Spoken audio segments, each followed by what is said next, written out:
দালু আল খাইরি কাফাইলিহি, কোনো ভালো মানুষকে যদি আমি কোনো ভালো কাজে সহযোগিতা করি, সে যতদিন সে আমল করবে, অনেকে বলে এটা মন গড়া কথা, হাদিস দ্বারা বোঝা যায় কোনো মানুষ এমপি হলো, চেয়ারম্যান হলো, সে যত ভালো কাজ করবে 5 বছর পর্যন্ত সমস্ত ভালো কাজ সেও সওয়াব পাবে, এবং যারা সেই পদে পৌঁছায় দিয়ে ইনসাফ আদালত ভালো কাজ করার জন্য একটা সুযোগ করে দিয়েছে, সমর্থন সাক্ষীর মাধ্যমে, ভালো মানুষ হিসেবে সাপোর্ট দেওয়ার মাধ্যমে সবাই সমান সওয়াবের মালিক হবে।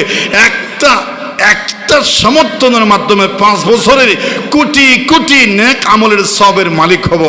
আর যদি কোনো খারাপ লোককে সমর্থন দিয়ে সেই পথে পৌঁছায় দিই, যত নাফরমানি, যত জুলুম, যত অন্যায়, যত শয়তানি, যত খোদাদ্রোহী, দ্বীনদ্রোহী, ইনসাফ বিরোধী জুলুমের কাজ করবে, সমান নাফরমানির সওয়াবের ভার কাঁধে নিতে হবে। এ হাদিস সেটাই প্রমাণ করেছে। আল্লাহ পাক এই মাথা রেখে আমাদেরকে সুন্দর একটি স্বপ্নে বাস্তবায়ন করার তৌফিক দান করুন, বলুন আমিন। আমার কথাকে কেউ পজিটিভ ছাড়া নেগেটিভ নেওয়ার কেউ চিন্তা করবেন না। আমি চিন্তা করেছিলাম কিছুই না বলবো, কিন্তু আমাকে একটা বিবেকে ধাক্কা দিল, সামনের একটি জাতীয় নির্বাচন, এই নির্বাচনে আদালত ইনসাফের ব্যাপারে তোমার একটু কথা বলা দরকার। কি জবাব দেবে? আমি আমার জবাবদিহিতার আল্লাহর কাছে আমাকে যেতে হবে, সেই জন্য আমি আমার দায়িত্ব পালন করিলাম। এখন আপনারা আপনাদের দায়িত্ব পালন করবেন। কারণ জোর জবরদস্তি করতে পারছি না, আমি বলছি না এখানে দেন সেখানে দেন না, সেটা তো বলছি না।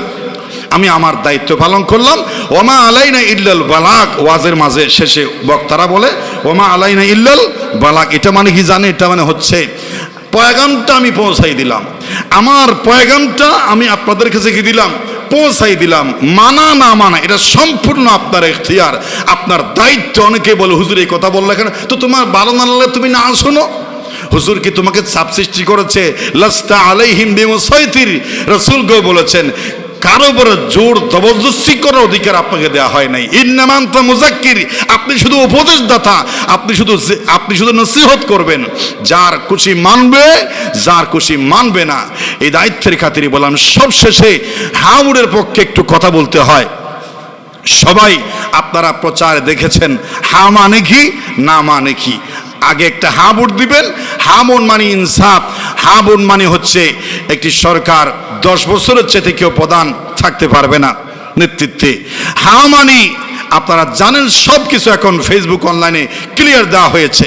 স্বাধীনতা, সার্বভৌমত্ব, ইনসাফ এবং সংবিধান সংস্কার এবং এই জুলুম এবং অন্যায় অসত্যের সব দিক থেকে হা মানে হচ্ছে দেশের স্বাধীনতা।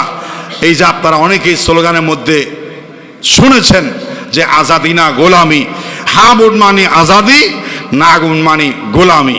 আর অনেক কথা আছে বললে আপনাদের অনেকে হয়তো খারাপ লাগবে, সময় নাই। এজন্য আমি আশা করব আমরা সবাই হা ভোটের পক্ষে।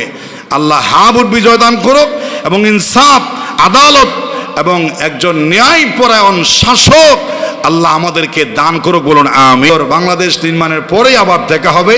দেশে অনেক বিশৃঙ্খলা হতে পারে। আল্লাহ তুমি আমাদের মানুষগুলোকে ভাই ভাই একসাথে গিয়ে ভোট দেওয়ার এবং ব্যালট মারার শান্তি শৃঙ্খলাভাবে কেউ যেন রক্তারক্তি না হয়, সবাই আমাদের ভাই। কি হওয়া থেকে, নিহত হওয়া থেকে, শহীদ হওয়া থেকে, মারামারি দাঙ্গা হাঙ্গামা থেকে আমাদের এই বাংলাদেশের সব দলের মানুষকে তুমি হেফাজত করো, বলেন আমিন।